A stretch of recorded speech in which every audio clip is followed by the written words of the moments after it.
that is directing and affecting women in your life, which is called. Demetria, you have a son. Do you plan on having a wife? Demetria, do you have a mother? Demetria, I'm your friend. So your trauma and the things that you're experiencing, if it doesn't heal within you, is going to impact all of us, because trauma within women is a big, big deal as well. A lot of us women, especially Black women, a lot of trauma that we have to put our cape on, our fucking back, that we got to still raise kids, get a job, work, go out there, mentor, mother, preach, teach, be single mamas and all that, and still have to carry being the most educated, the ones who are the CEOs, the C-suite, the executives. And guess what? We still have to do that and protect our brothers and say, listen, although our brothers might be slacking, at least for me, I'm still going to ride with them. You still can't talk about them.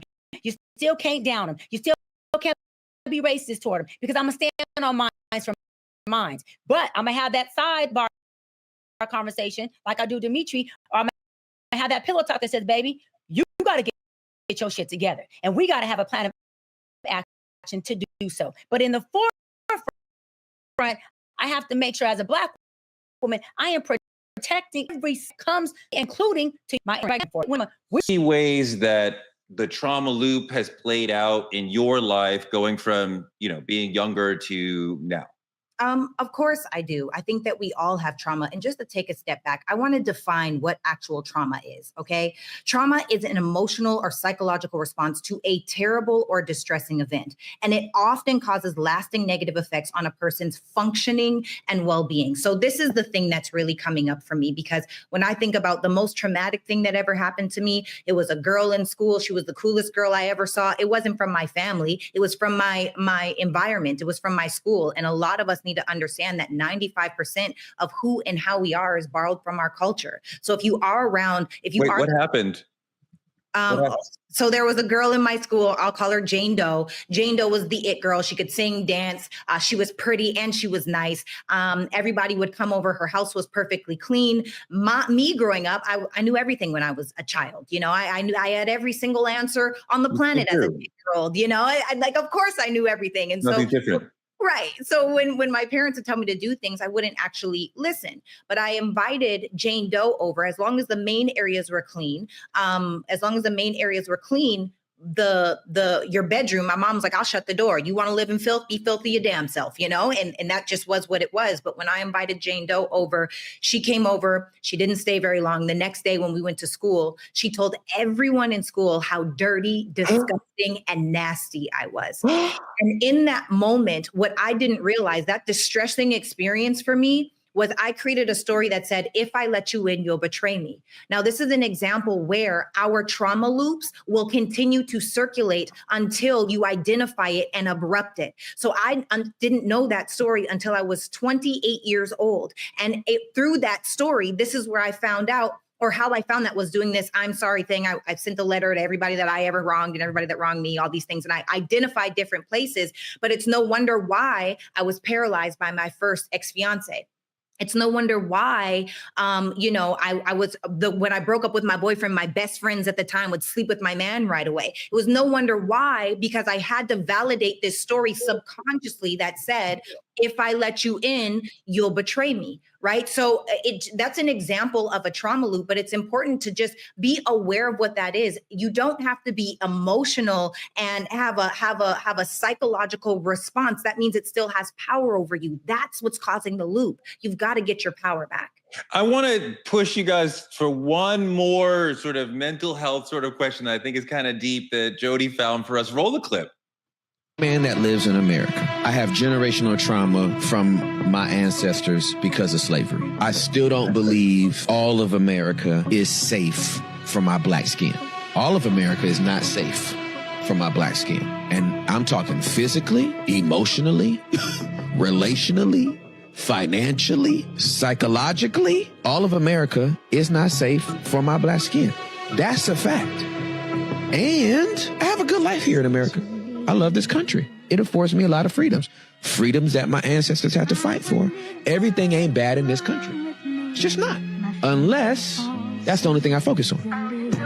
If that's the only thing I focus on, then I think all white people are devils. I think that the man is against me and he not gonna let me back my car to the driveway. At some point, he gonna come from my house. At some point, he coming from my wife and my kids. At some point, he's gonna try to flip me and take everything he has from me. I just don't believe that about all white people. I do believe it about some.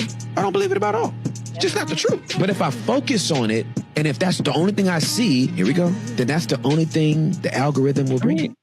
I mean, yes, Dimitri, if that's the only thing you focus on, that's the only thing you'll see. But if you see a broad array of the world, you will see white supremacy and racism as part of our issue. Yeah, I think, of course, when you're speaking on that conversation, if it's all you pay attention to, you'll start to live in some paranoia state where you kind of believe you can't go here, you can't go there, you can't do this, you can't apply to that. And it's actually the paranoia state that a lot of us have already been accustomed to living to. Like that trauma affected us to where now we're in this paranoid state. I just wanted to give an example if I could. I recently had my mother on my podcast for the first time. I interviewed her. It was just so sweet. But the thing about my mother is, and I want to let people know that the loop can be broken. The thing about it is I've watched my mother grow more in her 40s than she did from the teens to the young adults to the XYZ. It's about understanding and seeing the loop in order for it to be broken. I remember one time I was 18 years old. I went to go buy my first foreign car. I was getting me a little Mercedes. I was working. I was doing XYZ. My mother told me, when that car get repoed, don't come talking to me. And the thing about it is, that's generational trauma she's taking from what her mother did to her, what the mother before her did to her, XYZ, blah, blah, blah. Nowadays, my mother came to me and apologized later in life. And she said, if I've ever told you anything that made you feel less than, she said, I apologize. It's about understanding what the triggers are and being able to break them. And I just want to say, there's no age where you can't do that. Sarah, do we use the word triggers too much? Yes, we do. Because a lot of people are using triggers as an excuse for their bad behavior and lack of accountability, cloaked in victim. Wait. When I say trigger, I mean you, Sarah, to be whoever, you did something to me. So it's not an excuse for my bad behavior. I'm saying you made me feel bad. But is it, so you are responsible for how you feel, number one. Number two, was that what I intended to do, or is that how you received it? Are you just taking it personal? Are you making an assumption, right? Most people's triggers are a literal lack in accountability, cloaked in victimhood for the ultimate deflection. How do you take blame off of yourself, point it at someone else, wrong someone else, shame someone else? If you show me a picture of somebody being lynched, I will be triggered. That is not me deflecting or not. I mean, like you're hit. I mean, talk to me. I feel like if you're okay, I know I'm about to piss a lot of people off because I believe in 100% responsibility and zero excuses. I'm 100% accountability. If someone dies in front of me, I am still responsible for how I feel. If someone gets hurt in front of me, I am still responsible for how I feel. Is it easy to always be super regulated? No, I know Dr. B talks about all the time, high functioning. I'm a very high functioning person, which can sometimes lack a little bit of compassion. I won't lie, because my brain does not wrap around, oh, this is all the feels. My brain wraps around logic, and logic says, damn, that is really sad. I hate that for that person. I don't have the outrage that comes out of me unless it's a dire and extreme example like being lynched. But if the trigger is, oh, I don't feel seen, heard, or acknowledged because you didn't, our community is becoming too soft. But there's Cheyenne, there's very real things that happen in the world all the time that trigger us. Listen, motherfuckers are just triggered and triggering straight up. Straight up. You got some people who are using it as a way to deflect, right, from their own emotional inability to regulate. But you got a lot of people who are really, truly triggered. And when you feel your trigger and express that, you are not avoiding your emotions. You are actually identifying them. You are actually saying, like you just said, Torre, hold on, you showed me a picture of someone being lynching. I'm triggered. Watching that video we just saw triggered me. When that brother was talking about how he views the world, but he has to make sure he doesn't view it in a way that keeps him oppressed, I became emotionally triggered. Honestly, I became emotional. Does that mean that I'm hiding behind some trauma I have? No. That means that I empathize with this brother on what he was saying. And so, yes, triggering is a word that people may want to throw around from time to time, but I also love that we are throwing it around. Let me tell you why. Because we are a culture that doesn't identify emotion a lot. We are a culture that doesn't express our emotions very often. That is what causes mental health issues, depression, anxiety, when you suppress your emotions. So if I got to have my clients come in session, if I got to have my brothers and sisters say, I'm triggered, good. What does triggered mean for you? What emotion comes up for you? What triggers you? Let's talk about that trauma, because that is a gateway and an entryway for me understanding what that means for you. So I push back. I hear what Sarah's saying, but I push back on the it being overused.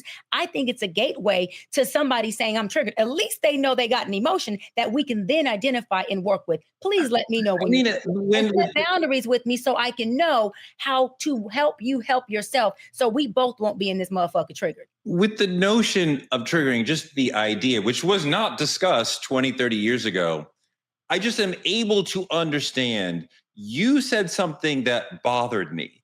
Yes, it's still my responsibility to regulate my feelings as a mature adult in the civilization, but I understand I'm not crazy. You said something that erupted something in me. Now I have to deal with that. But like, I'm not going to blame myself for suddenly having all these feelings because you told me you're not a good father or whatever. But you know, this has been another fantastic conversation with all you guys. You bring your heart, you bring your mind, you bring your soul to every conversation on this show. You make me laugh, you make me think. Even you, Sarah.